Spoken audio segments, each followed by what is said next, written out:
ভাতের হোটেলের হারুন ভাগিছে দেশ থেকে ভাগের আগে হাউনের আবার আকিকা হয়েছিল। আকিকা দিয়ে নাম পাল্টে দিছিল জনগণ, নাম দিছিল হাউন আঙ্কেল। হাউন আঙ্কেল একজন গরিব পুলিশ অফিসার ছিল, তাই মাঝে মাঝে ইমতে ফ্রিল্যান্সিং করেছিল। দেশে এখন নতুন হাউন আঙ্কেল আসিছে। শুনেন নতুন হাউন আঙ্কেল কি বলে। জামাত ইসলাম একটি ধর্মান্ধ, একটি উগ্রপন্থী দল। তারা ধর্মকে নিয়ে ব্যবসা করতে চায়। আর পরিষ্কার কথা, পরিষ্কার স্পষ্ট কথা আমি কয়েকদিন আগে বলেছিলাম যে যারা এই ধর্ম ব্যবসায়ী তারা ধার্মিক নয়। আর ধার্মিক তারাই যারা ধর্মভীরু এবং যারা আল্লাহকে ভয় করে। আমার এলাকায় বীরশ্রেষ্ঠ ক্যাপ্টেন জাহাঙ্গীর সাহেব শাহিদ রয়েছেন। উনি রাজাঘাতের দ্বারা নিহত হয়েছেন, পাকিস্তানি সেনাবাহিনীর দ্বারা নিহত হন নাই। শেখ মুজিব সাধারণ ক্ষমা ঘোষণা করেছিলেন, শেখ হাসিনা এসে বিচার শুরু করেছিলেন। আজকে তারা যেভাবে আস্ফলন করে বেড়াচ্ছে, আমি মনে করি যে যুদ্ধ অপরাধীদের বিচার কন্টিনিউ করা দরকার রয়েছে। সে বলিছে জামাত ধর্ম ব্যবসা করিচ্ছে, তাই না? হাসিনা মানবতা বিরোধী অপরাধ ট্রাইব্যুনাল করে জামাত নেতাদের বিচার করে ফাঁসি দিয়ে ঠিকই করেছে, আর জামাত ধর্ম ব্যবসা করে। হারুন ভাই হাঙ্গারের সাথে পলিটিক্স করেছিল রাজশাহীর। আমার সাথে বড় নেতা ছিল, 3 বছরের বড় ভাই কইয়াই ডাকতাম, যদিও খুব ঘনিষ্ঠতা ছিল না, কারণ উনি বিশ্ববিদ্যালয়ের আমি শহরে রাজশাহী বিশ্ববিদ্যালয়ের 2 জন নেতা শহরের নেতাদের সাথে কাজ করতেন, এক রাগিব হাসান মুন্না আর ছাত্রমৈত্রীর আর ছাত্রদলের রিজভি ভাই। যাই হোক, হারুন ভাইরে আজ আমি খুব বেশি কিছু কমু না আগের সম্পর্কের খাতিরে, কিন্তু হারুন ভাই আপনি যদি এরকম বেপরোয়া ইন্ডিয়ান লাইনের রাজনীতি চালায় যেতে থাকেন, প্রমিজ আপনারা আমি হাউন আঙ্কেল বানাই দেবো। কেন আপনি ইন্ডিয়ান লাইন পার্সু করিচ্ছেন এটা দেখে দেবো। আপনি কোন আক্কেলে মানবতা বিরোধী অপরাধের সাফাই গাইডারে চলমান রাখার প্রস্তাব রাখলেন? আপনার নেত্রী খালেদা জিয়া কি বলছিল তার একটা ভিডিও শুনি আগে, আপনারাই শুনাই, বোধহয় শুনেন নাই, শুনেন। 4 দলীয় জোটের নেতা তাদের মিথ্যে মামলা দিয়ে মতিউর রহমান নিজামী, মুজাহিদি, সাইদি, সাইদি, কামরুজ্জামান, কাদের মোল্লা, এদের সবাইকে তারা মিথ্যে মামলা দিয়ে গ্রেফতার করে রেখে দিয়েছে। এবার আসেন তিনি নানা সময় কি বলছেন সেটা দেখি।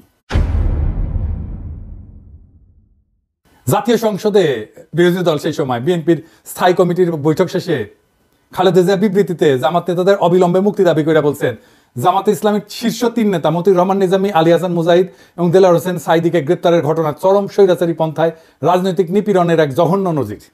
সুপ্রিম কোর্টের আইনজীবী সমিতির নবনির্বাচিত কর্মকর্তাদের এক সম্বর্ধনা অনুষ্ঠানে প্রধান অতিথির বক্তৃতায় খালেদা জিয়া বলছিলেন, বিচারের নামে প্রহসন এবং বিনা বিচারে আটকে রাখার এক জঘন্য ফাঁদ যুদ্ধাপরাধের বিচারের নামে গঠিত আন্তর্জাতিক অপরাধ ট্রাইব্যুনাল। এই ট্রাইব্যুনালের আইন, বিধি ব্যবস্থা, তদন্ত ও গঠন প্রক্রিয়া কোনো কিছুই স্বচ্ছ কিংবা আন্তর্জাতিক মানসম্পন্ন না। আন্তর্জাতিক মহল থেকে সে কথা পরিষ্কারভাবে বলে দেওয়া হচ্ছে, তবুও সরকার এই বিচারের নামে বিরোধী দল দমনের পথ বেছে নিয়েছে। এমনকি নয়াপল্টনে বিএনপির কেন্দ্রীয় কার্যালয়ের সামনে 4 দলীয় জোটের সমাবেশে খালেদা জিয়া যুদ্ধাপরাধের বিচারের নামে প্রহসন চলছে বলে দাবি করছিলেন।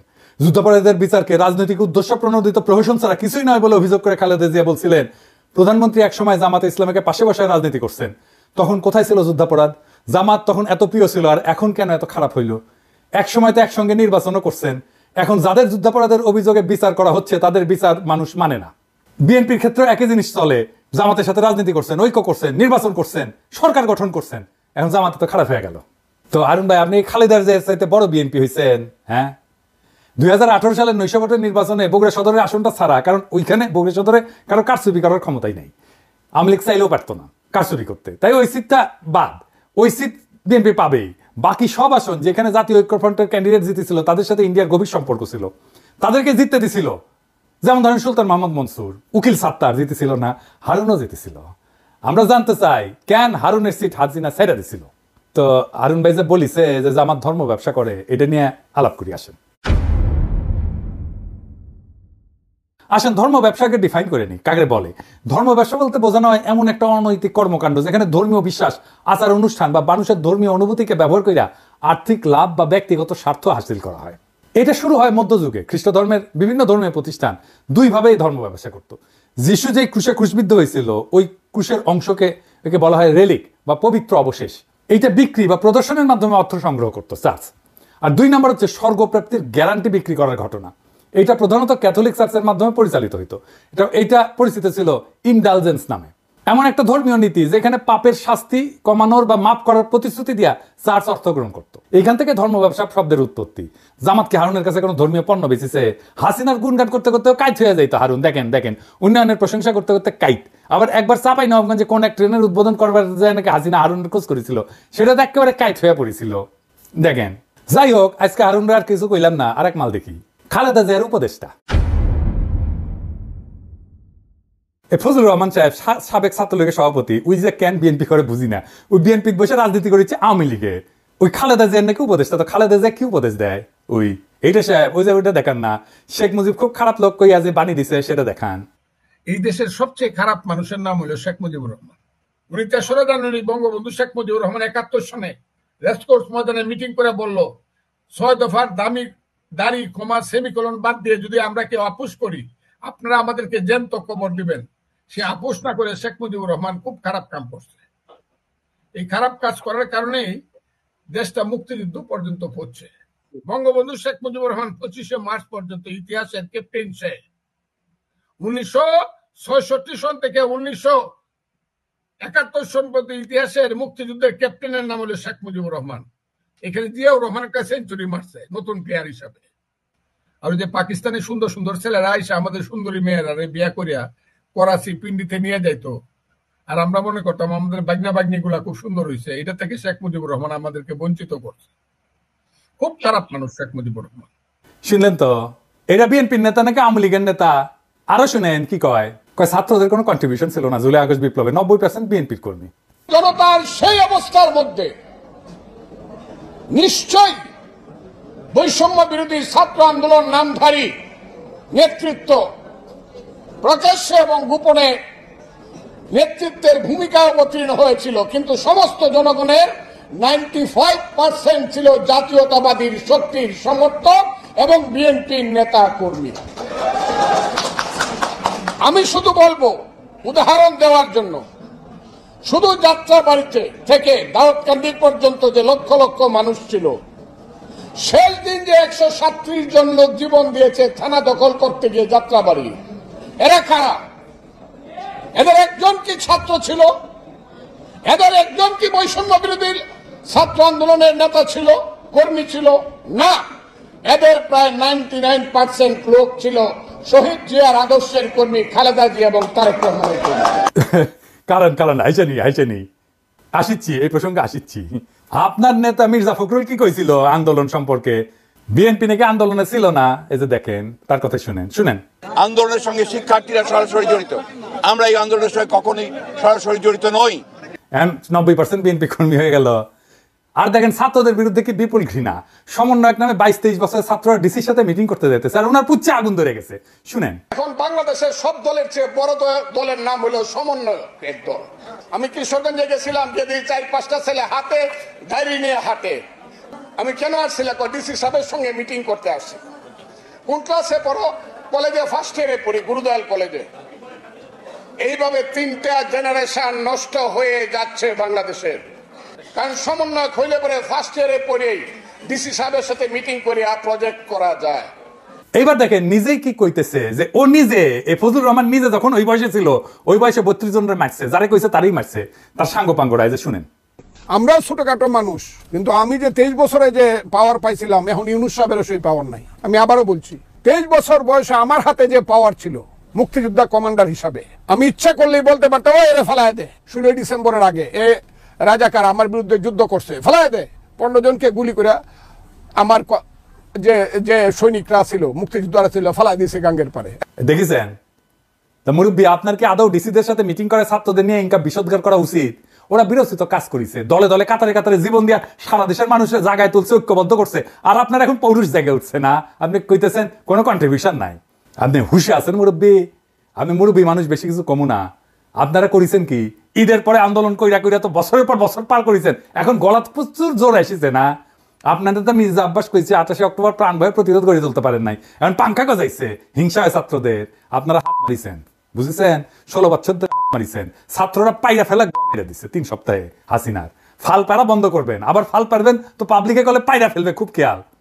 এইগুলা হইতেছে বাকশালী ডিম, বুঝছেন? বিএনপির বাসাত রাখিছে, বিএনপি তা দিচ্ছে এগুলাতে, এটা ফুটা বাকশালী চাও বাড়াবে।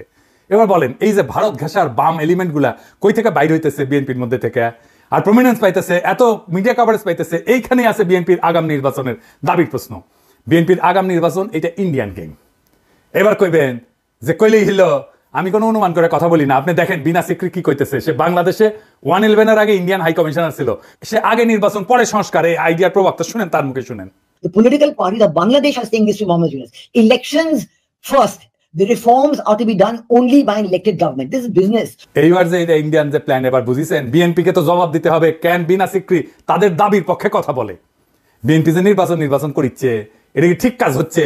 তার আগে প্রফেসর ইউনূসের সরকার এনে সমালোচনা করে নি, এটা বলার দরকার আছে। কারণ বিএনপি এই নির্বাচন করে সিক্কর পাড়ার পিছে প্রফেসর ইউনূসের সরকারের দায় আছে। তো কেন বিএনপি নির্বাচনের দাবি তুলতে পারতেছে সেটা আলাপ করা দরকার না? আসেন করি। প্রফেসর ইউনূসের সরকার তো এমনিতে স্লো, এমন উদ্ভট ডিসিশন নিতেছে যে ডায়পার পরে উপদেষ্টারা, পাবলিক বিরক্ত হইতেছে।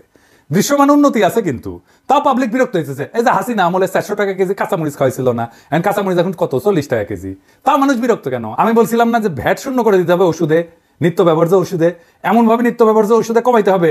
আর লাইফস্টাইল ওষুধ মানে ভিটামিন, মিনারেল, প্রোবায়োটিক আর ধ্বজভঙ্গ সারানোর ওষুধ, এগুলোতে সরকারের ভ্যাট বাড়াই দিতে হবে, রাজস্ব যেন না কমে সরকারের। স্বাস্থ্য মন্ত্রণালয় কিন্তু এই প্রস্তাব নিয়ে কাজ করতেছিল, আমার প্রস্তাব গ্রহণ করছিল, তাদের ধন্যবাদ জানাই। তালিকা ফাইনাল হয়ে যাওয়ার মাত্র 2 দিন আগে ওষুধের উপরে ভ্যাট বসাই দিল অর্থ মন্ত্রণালয়। এতে নাকি সমস্যা হবে না, অর্থমন্ত্রী কইছে। আরে সমস্যা হবে কি হবে না এটা তো আমরা বুঝি। জিজ্ঞাসিলেন আমাদেরকে সালাউদ্দিন সাহেব, আপনি আমাদের মতামত দিয়েছিলেন রাষ্ট্রে কি আপনার বাপের তালুকদারি, যে ইচ্ছা হইলো ভ্যাট বাড়িলাম। আপনারা গালাইছিলাম, এরে ওরে কমপ্লেন করেছিলেন। নুরজাহান আপা বলে যে তুমি গালাইবা না এখন থেকে বয়স্ক মানুষকে। আমি গালি দেওয়া বন্ধ করেছি উনার রিকোয়েস্টে, আর আপনাদের পাঙ্খা গজাইছে। নুরজাহান আপা দেখেন, এবার দেখেন, আপনার কাছে তো আমি কমিটমেন্ট দিছিলাম গালি দিব না, দেখেন আপনার মন্ত্রণালয়কে খাইলো বাম্বু। পাবলিক এখন আপনারা গালাইতেছে যে আপনি বোধহয় ওষুধের দাম বাড়াইছেন। আচ্ছা সালাউদ্দিন সাহেব, ওষুধের উপরে ভ্যাট বাড়ানোর আগে আপনার একবারের জন্য মনে হইলো না যে আমি একটু স্টেক হোল্ডারদের সাথে আলাপ করে নিই? আমার সাথে আলাপ না করেন, আপনারা তো মানুষ বিলা মনে করেন না। হ্যাঁ বলেন, কার সাথে আলাপ করেছিলেন? আপনি যতই জ্ঞানী হন না কেন, আপনি যত জ্ঞানী হন, যত পাস দেন, যত পিএইচডি করেন, আপনি তো হেলথের পাল্টা বুঝেন, কিছুই বুঝেন না। আপনি তো ডিসিশন কেন নিজে নিজে নেন? বুঝান তো সালাউদ্দিন সাহেব, আপনি কথা কইবেন, স্টেক হোল্ডারদের সাথে কথা কইবেন, আমার সাথে কোন বা যার সাথে কোন কথা কনভিন্স করবেন কেন আপনি ভ্যাট বাড়াইছেন ওষুধের উপরে। আমার সাথে কথা কইতে চাইলে মোস্ট ওয়েলকাম, আগে কনভিন্স করবেন, তারপরে ওষুধের উপরে ভ্যাট বাড়াইবেন। আমি কলে আগুন জ্বালাই দেবো, জান কালা কালা করে দেবো আপনার। আমি প্যারিসে থাকলেও ঢাকার রাস্তায় আমি লাখো জনতা নামাইতে পারবো। ওষুধের উপরে ভ্যাট বন্ধ, ফুল স্টপ, 1 পয়সা ভ্যাট বাড়াবেন না। এবার আসেন বিএনপির নির্বাচনের প্রশ্ন। আচ্ছা বিএনপি ভাইরা, আপনারা যে নির্বাচন করছেন, ইকোনমির অবস্থা জানেন? ইকোনমি যে জয় বাংলা হয়ে আছে সেটা জানেন? খবরই তো নাই। অর্থনীতির অবস্থা নিয়ে ভিডিও আসবি, আমি ভয় পাইতে চাই নাই, তাই এটা নিয়ে কিছু বলি নাই। আপনার বলেছে, আপনার না বললে আপনারা বুঝবেন না কিসের মধ্যে ল্যান্ড করতে যাইতেছেন। এর মধ্যে রাষ্ট্র ক্ষমতা যাবেন, পারবেন না তো চালাইতে, দেশে চালাইতে পারবেন না, টাকা নাই তো। আর আপনারা কি তৈরি রাষ্ট্র ক্ষমতা নেওয়ার জন্য? আপনার ছায়ামন্ত্রী সভা কই? রাষ্ট্রপ্রধান কে হবে? এইসব কি দেশবাসী জানা উচিত না? এই যে 5 মাসে বেশি গেল, এই সময় অন্তঃসার শূন্য বক্তিমা ছাড়া আর কি দিচ্ছেন? সরকারের নাকি সাহায্য করবেন, কি সাহায্য করেছেন? এই যে ইন্ডিয়ান ডিসইনফরমেশন ক্যাম্পেইন কিছু করেছেন, এটার মোকাবেলা দল হিসেবে তো আপনার সক্ষমতা দেখতে চাই আমরা। আপনাদের তো খাইয়া ফেলবে ইন্ডিয়া। এখন ভাবিছেন ইন্ডিয়ার সাথে সিস্টেম করেছেন, ইন্ডিয়া ঝামেলা দিবে না। যেই মাত্র একটা স্বাধীন নীতির বাস্তবায়ন করতে যাবেন, তখন দেখবেন ওইসব প্রতিশ্রুতির সাঙ্গে তুইলা কোমর বেঁধে নামবে আপনার বিরুদ্ধে। এখন যদি মনে করেন আপনি ইন্ডিয়ার ইচ্ছা মতো চালাইয়া তার মন পাইবেন, পাবলিকে ছাড়বে, আপনাদেরকে ছাড়বে না। আপনাদের জনগণের শক্তির উপরে ভরসা করতে হবে। এই যে 31 দফা দিচ্ছেন, পুরাই তো বুলশিট। এর এক্সাম্পল দিই, হ্যাঁ, মনে কিছু কইলেন না, আপনাদের কইলে তো আবার মনে কিছু করেন। বিএনপির 31 দফার 25 আর 26 দফা আছে স্বাস্থ্য নিয়ে কথা। দেখি আমি পড়ে দেখি, স্বাস্থ্যকে সম্পদ হিসাবে বিবেচনা করে সবার জন্য স্বাস্থ্য বিনা চিকিৎসায় কোনো মৃত্যু নয়, এই নীতির ভিত্তিতে যুক্তরাজ্যের আদলে সার্বজনীন করা হবে, মানে সার্বজনীন স্বাস্থ্যসেবা করা হবে। স্বাস্থ্যসেবা প্রবর্তন করে সবার জন্য স্বাস্থ্য কার্ড চালু করা হবে। জাতীয় বাজেটের স্বাস্থ্য খাতে জিডিপির 5% অর্থ বরাদ্দ করা হবে। আপনার কি জানা আছে এনএইচএস এর যুক্তরাষ্ট্রের মডেলটা কি? এটা বাংলাদেশের জন্য আসলে উপযুক্ত কিনা? আপনার কোনো ক্রিটিক্যাল সেন্স আছে? আসেন এটা বুঝে দেখি। এনএইচএস এর মডেল বাংলাদেশে চলবে না। এর কারণগুলো হইলো, একটা হচ্ছে অর্থনৈতিক সীমাবদ্ধতা। এনএইচএস এর মডেলটি এটা অর্থায়ন করার জন্য একটা শক্তিশালী এবং ধারাবাহিক রাজস্ব ব্যবস্থা প্রয়োজন। থার্ড ওয়ার্ল্ডের দেশগুলোতে কর আদায়ের হার খুব কম এবং অর্থনৈতিক অবকাঠামো খুব দুর্বল, ফলে এটা সম্পূর্ণরূপে সরকারি স্বাস্থ্যসেবা চালু করার জন্য যে অর্থ দরকার তা সরবরাহ করা সম্ভব না। জিডিপির 5% বরাদ্দ করবেন। ইউকের কত পার্সেন্ট আছে জিডিপির আপনি জানেন? প্রায় 12% জিডিপির। তা আপনি কেমনি করবেন? বললেই হইলো, আপনি ওইদিকে বলতেছেন 5% আর বলতেছেন ইউকের মতো করবেন। বা আপনার কাপড় এতটুকু, আপনি সামনে ডাকবেন না পিছনে ফুটা ডাকবেন, সেটাই তো ঠিক করতে পারেননি। আপনি তো সামনে ডাকলে পিছনে ফাঁকা হয়ে থাকবে। এনএইচএস এর পরিচালনার জন্য একটা দক্ষ প্রশাসনিক কাঠামো দরকার। এটা বাংলাদেশের আছে। ইনস্টিটিউশনাল কোনো স্ট্রেংথ আছে বাংলাদেশের? কেন্দ্রীয়ভাবে স্বাস্থ্যসেবা পরিচালনার জন্য যে ধরনের দক্ষতা দরকার, সেটা তো বাংলাদেশে নাই। এবং আমাদের স্বাস্থ্যের যে প্রায়োরিটি এবং রোগের প্রকৃতি এবং প্রায়োরিটি একরকম না। NHS এখানে নন কমিউনিকেবল ডিজিজ যেমন ডায়াবেটিস, ক্যান্সার এগুলোকে প্রাধান্য দেয় সিস্টেমটা বানানো হয়েছে। আর আমাদের মতো দেশে এটা কমিউনিকেবল ডিজিজ, সংক্রামক রোগ এগুলো বেশি, ডেঙ্গু, ম্যালেরিয়া, অপুষ্টি, ডায়রিয়া, টাইফয়েড এগুলো বড় সমস্যা। আপনি যে বলেছেন সবার জন্য স্বাস্থ্য, ওইটা primary health care. Primary health care NHS এর প্রায়োরিটি না। তো দুইটা একই সাথে করবেন, আবার বাজেট দেবেন 5%, কেমনে করবেন? পারবেনই না। আপনার 5 লাইনের একটা হেলথ স্ট্র্যাটেজি করতে গেলে পুরাই ভুল করেন, তো রাষ্ট্র চালাইবেন কেমনে? আমরা অনেকে বলে যে আমি কেন বিএনপির সমালোচনা করি, কেন জামাতের সমালোচনা করি না। আরে বাবা, এই কথা আওয়ামী লীগেরা বলতো হাসিনার আমলে, কেন বিএনপির সমালোচনা করি না, আওয়ামী লীগের সমালোচনা করি। আমি সেই সময় কইছি বিএনপি ক্ষমতায় আসুক, আমি ঠিকই সমালোচনা করবো। জামাত তো ক্ষমতায় আসছে না, তো আমার সমালোচনা করার দরকার কি? ও তো রাষ্ট্র ক্ষমতায় বসিচ্ছে না। কিছু মানুষ আছে যারা সবসময় সরকারি দল করে, আর আমি সবসময় বিরোধী দল করবো। কারণ রাজনৈতিক দলগুলো কখনোই জনগণের স্বার্থ রক্ষা করে না, আপনারাও করবেন না। আমাকে তো আমার জনগণের পক্ষে থাকতে হবে। আপনার নেতারা ইন্ডিয়ান ন্যারেটিভ বলতে থাকবে, মুজিব বন্দনা করতে থাকবে, 72 সংবিধান করতে কান্দে বুক ভাসাবে, আর আমাকে জিন্দাবাদ দিতে হবে আপনাদের নামে। এই আবদার কেন? আমি কি আপনাদের চাকরি করি নাকি আপনাদের দল করি? হাসিনার বিরুদ্ধে অ্যাক্টিভিজমে মিত্র আছিলেন, আমার অনেক অ্যাক্টিভিজম আপনার পক্ষে গেছে, তাই বলে তো এটা মনে করা ঠিক না যে আমি আপনাদের দল করি। সরকার গঠন করতে না করতে দলের সমালোচনা সহ্য করতে পারতেছেন না, তো সরকার করলে কি করবেন? স্যাম্পল তো এখনই দেখাইতেছেন, তাই না? যাই হোক, আপনাদের জন্য আগামী দিনের একটা বার্তা দিই, সেটা মন দিয়ে শুনেন ভাইরা। বাংলাদেশের অসংখ্য সমস্যা, তার কোনো কুইক ফিক্স নাই। আপনার হাতে কোনো ম্যাজিক নাই, প্রফেসর ইউনূসের হাতেও কোনো ম্যাজিক নাই। আপনি ক্ষমতায় যাবেন আর অজনপ্রিয় হবেন, হবেনি। জান লড়াই দিয়ে কাজ করলেও অজনপ্রিয় হবেন। প্রফেসর ইউনূসের সরকারি কি প্রমাণ না? কি বিশাল জনপ্রিয়তা নিয়ে একটা জাতীয় ঐক্যের মধ্যে দিয়ে ক্ষমতা নিল, আর বেড়াচেরা করে ফেললো কয়েক মাসের মধ্যেই। কেউ তো করাপশন করেনি, তারপরেও বেড়াচেরা করে ফেললো, কোনো করাপশনের অভিযোগ নাই। ইন্ডিয়া আপনাদেরকে দাঁড়াইতেই দেবেন রাষ্ট্র হিসাবে, এটাই ভারতের বাংলাদেশ নীতি। বাংলাদেশে ক্ষমতাবানরা তখনই জনপ্রিয় থাকতে পারবেন যখন আপনি ক্ষমতায় থেকেও সাধারণ নিম্নবিত্তের জীবন জড়াই ধরতে পারবেন, ওটা কাটাইতে পারবেন, সাধারণ মানুষের মধ্যে থাকবেন, সাধারণ মানুষের সাথে মিশবেন, খুব সাধারণ খাবেন, সাধারণ কাপড় পরবেন, আমজনতার সাথে মিশে যেতে পারবেন, তখনই আপনি জনপ্রিয় হবেন। আপনি যেটা পারবেন না, আপনি তো প্যাপু বাসি বাজায় গাড়ি নিয়ে যাবেন, গাড়ি ছাড়া চলবে না, পিছে গার্ড থাকবে, মন্ত্রীর বাসা ছাড়া থাকতে পারবেন না। তাই আপনাদের ব্যাপক একটা ইউনিটির মধ্যে দিয়ে যাইতে হবে, আর ভরসা করতে হবে বাংলাদেশের জনগণের উপরে। ইউটিউবারদের উপরে চড়া হয়ে লাভ নাই। হ্যাঁ, ইউটিউবাররা আমজনতার আরো বেশি পছন্দের মানুষ হয়ে উঠতে থাকবে, এইটা ঠেকাইতে পারবেন না। হুদাই ট্রাই করেন না। আপনার দলের বাম, আওয়ামী লীগ আর 72-এর সংবিধান আর ইন্ডিয়া প্রেমীদের ঠেকান। আপনাদের সাথে সম্পর্ক তাইলে রচিত হবে। আমরা তো জনগণের পক্ষ ছাড়বো না। আমরা এমপি মন্ত্রীও হইতে যাইতেছি না, আপনার ক্ষমতার স্টেকও নিতে যাইতেছি না। জনগণের কথা আমরা বলতেই থাকবো, আমরা জনগণের কণ্ঠস্বর হয়ে থাকবো। তারপরে একদিন দেখবেন এই জনতা আবার জাগিছে, আর সেই নবজাগ্রত জনতার পিছে পিছে আছে এই 2 পয়সার ইউটিউবাররা। এই জিনিস যদি দেখতে না চান, তার বদলে আপনারা জায়গা ওঠেন, জনতার শক্তিকে ধারণ করেন, জনতার আকাঙ্ক্ষাকে ধারণ করেন, দেশ এবং জাতি উপকৃত হবে। ইনকিলাব জিন্দাবাদ।